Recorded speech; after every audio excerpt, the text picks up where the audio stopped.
Whenever you're working in a team for a longer period of time, chances are there will be some changes to the setup, the actual dynamics and composition of the team. And that can include the product owner. So if I was to help a product owner get started to hit the ground running with the team as soon as possible, what would be the top 3 things I'd do? Well, number 1, I'd help them get to know the team. That is by far the most important thing. I'd make sure we all have ample chances for introductions and getting to know each other, maybe some social chats over coffee, or maybe even after work at the pub, depending on what we like as a team. Or if we're very remote, well, then going to the pub might be a bit tricky. But we'd certainly make sure we set aside enough time to get to know each other, not just in terms of these people know these things, but who are these people, right? We need to work with each other as fellow human beings. We need to be able to get along and have conversations and learn how to deal with different things like conflict and disagreements and agreements, and making sure we don't agree far too quickly. The second thing I would do is make sure to point them to the working agreement. If you don't have a working agreement, make sure you set one up. They are very important and very valuable. And I would just share, hey, this is essentially the terms of engagement for us as a Scrum team. What do you think? Do you feel all of these are good things? Are there any of these you should disagree with so strongly you want to have a conversation about them? And is there anything missing that you would like to add to it? In which case, let's have a conversation as a team to make sure we can do that accordingly.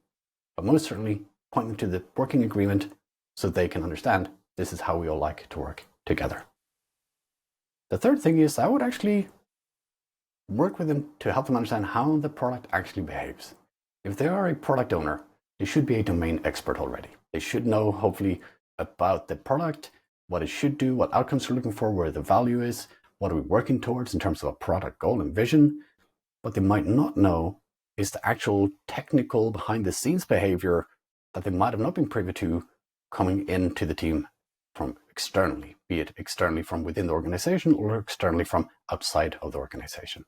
And that's an important thing for them to understand, almost the temperament of the product. And that's going to be a lot of conversations with the developers, because that will then also inform the product owner of what kind of roadmaps can they create, what kind of look-aheads can they do, what technical dependencies do they need to be aware of for when they're trying to maximize value and manage that product backlog.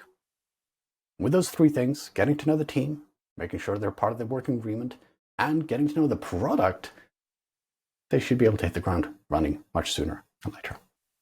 Thank you so much for watching. I'm Oscar with Pragmatic Shift. You can find more of our stuff under @Pragmatic Shift on all social media. I would love to be your Scrum coach. And if you're interested in working with me, you can find my courses on pragmaticshift.com or about me as a coach under scrumcoach.uk.